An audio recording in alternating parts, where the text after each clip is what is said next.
Recorded Books presents The Case for Rage, Why Anger is Essential to Anti-Racist Struggle by Myisha Cherry.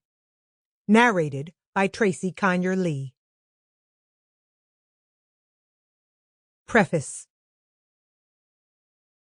I write these words in the fall of 2020. The world is still in the grip of a global pandemic that began in early March of this year in the United States. In response to COVID-19, classes at the university where I teach immediately went online.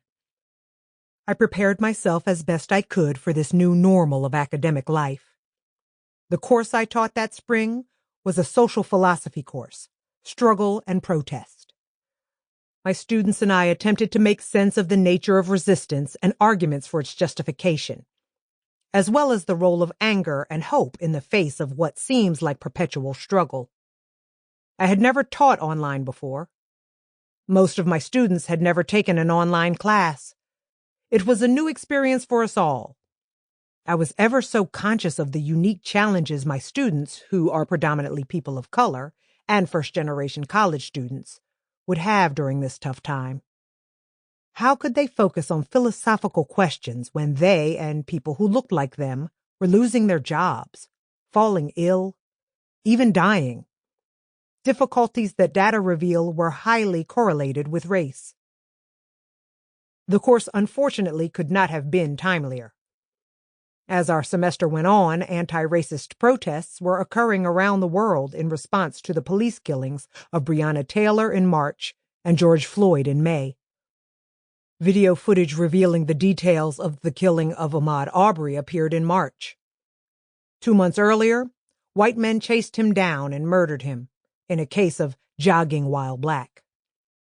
Witnesses reported that the shooter used a racial slur after the shooting, and the white men were authors of several racist posts on social media. Arbery's killers would have gotten away with murder if journalists didn't publicize the story. My students, of course, were angry. During this time, more people began to take up the mantra of Black Lives Matter, BLM.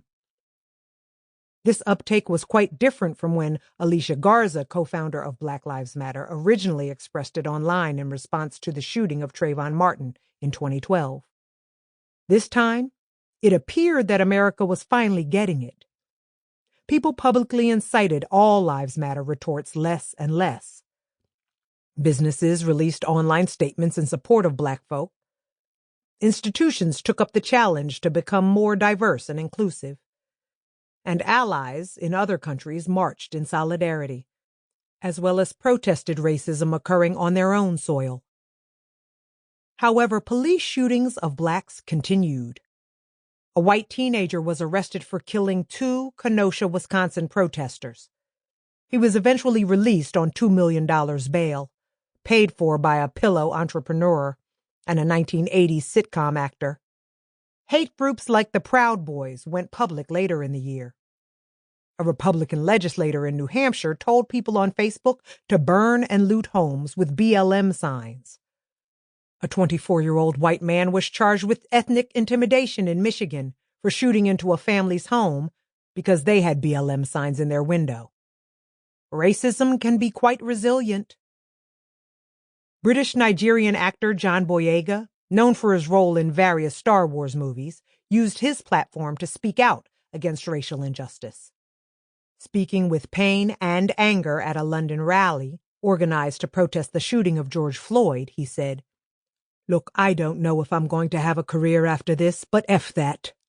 Black lives have always mattered. We have always been important. We have always meant something. We have always succeeded regardless. And now is the time. I ain't waiting. I ain't waiting." In the summer, WNBA and NBA players, coaches, and owners also use their platforms to promote anti-racist messaging, freely expressing their emotions. When an officer shot Jacob Blake 7 times in the back in August, the Los Angeles Clippers owner wrote on Twitter, "I am again angry over the shooting of a black man." When the Kentucky Attorney General failed to indict officers on murder charges for the killing of Breonna Taylor, Sample complete. Ready to continue?